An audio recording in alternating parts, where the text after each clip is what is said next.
There's over 55 million Americans age 65 and older, and it's one of the fastest growing demographics in the United States. But let's jump into the numbers so you can get a sense of how you compare. Okay, let's start with median household net worth. And that's the value of your assets less anything that you owe on that. So for most of us, our most valuable asset is our home, and our biggest debt is our mortgage. So the median household net worth at 65 and older is $270,000. Remember, the median is half the people have more and half the people have less. And I'll share with you what the average household net worth is so you can see how it's skewed by, a fraction of people that have very, very high net worths. So the average is $1 million for people 65 and older. And so that paints a very different picture. But for most of us, the median, half better, half worse, the median is $270,000 per household. Okay. Now, I want to caution you in this video because I shared, let's jump into the numbers so you can see how you compare. And I think that's really important. But there's other factors that are even more important. And towards the end of the video, I'm going to share what those are, what the factors are that I think are the most critical for all of us. But, things like your net worth, you can look up in your bank account what the value of your retirement accounts are, right? You can look at your W-2 statement from your employer and see what your paycheck is, what your income is. But there's very valuable things that you cannot look up. And just because they're harder to quantify doesn't mean that they're less important, okay? And several of those is the value of the relationships that you have, the value with your family, what your health is, how good is your health, right? And then how much time do you have left? I mean, it would be kind of a curse. I don't want to say that I wish I could find out how much time I have left. I'm not sure if that'd be a good thing or a bad thing. But the reality is none of us know how much time we have left. Although for most of us, our health span is going to be lower than our lifespan.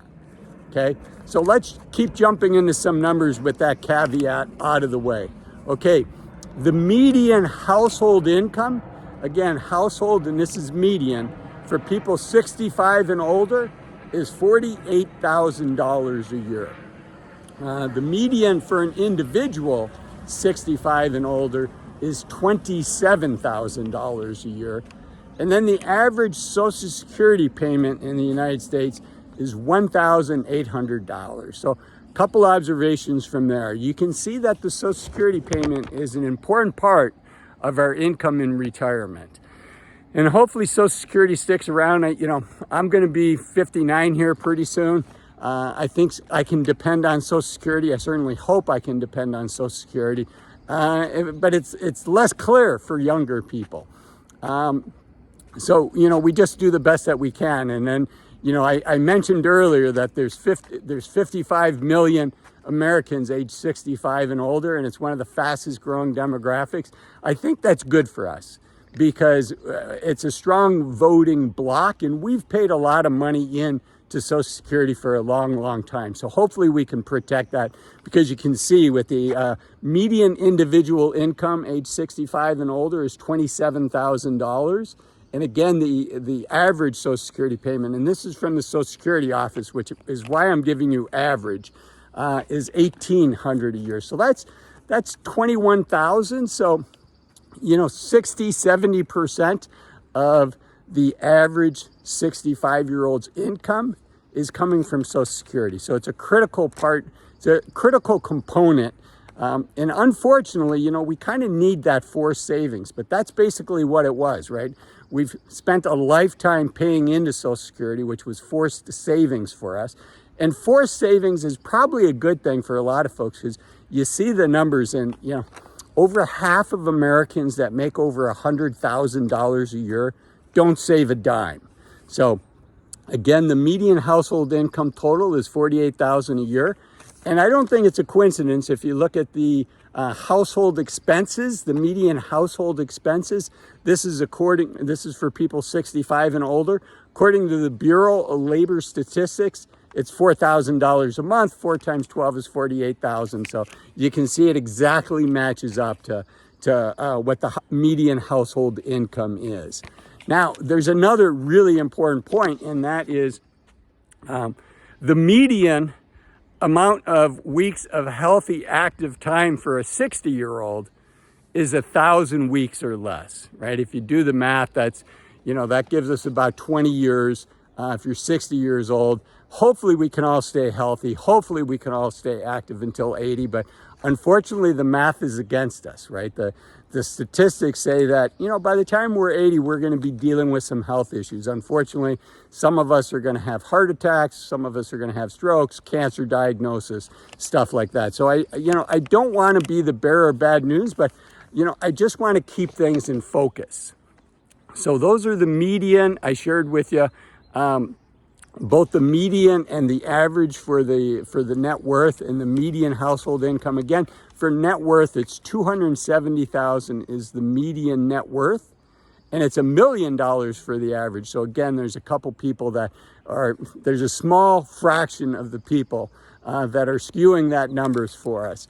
But just looking at of that, what's important, right? Our income, our net worth, right? The net worth is the goose that's going to lay the golden eggs, and hopefully we can take those eggs every year. Hopefully we can grow the goose by investing that money wisely and having the accounts grow. But we also want to be sensitive to the fact that, as we get older, this is our nest egg. And it's going to feel very different, stock market volatility, when we're retired and we don't have a way to replenish money that we might lose when the market goes down. So I just, want to reiterate again, just the importance of asset allocation. You want to get that asset allocation so that you can invest your net worth in a way where it's working as hard as it can, but it also is going to be an experience, the ups and downs in the market, that you can stick with over time. Because it's time in the market that makes the big difference, as opposed to trying to time the market.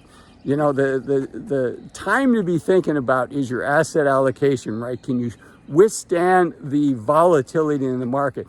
The time to be thinking about that is before the market is down, because one of the things we want to avoid is we want to avoid being a forced seller in a down market.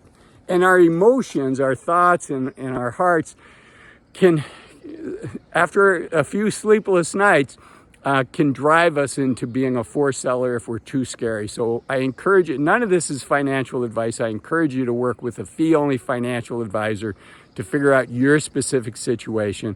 I also encourage you to watch this video up here where I talk about the average income for retirees, and this video down here where I talk about 5 reasons to retire as soon as you can.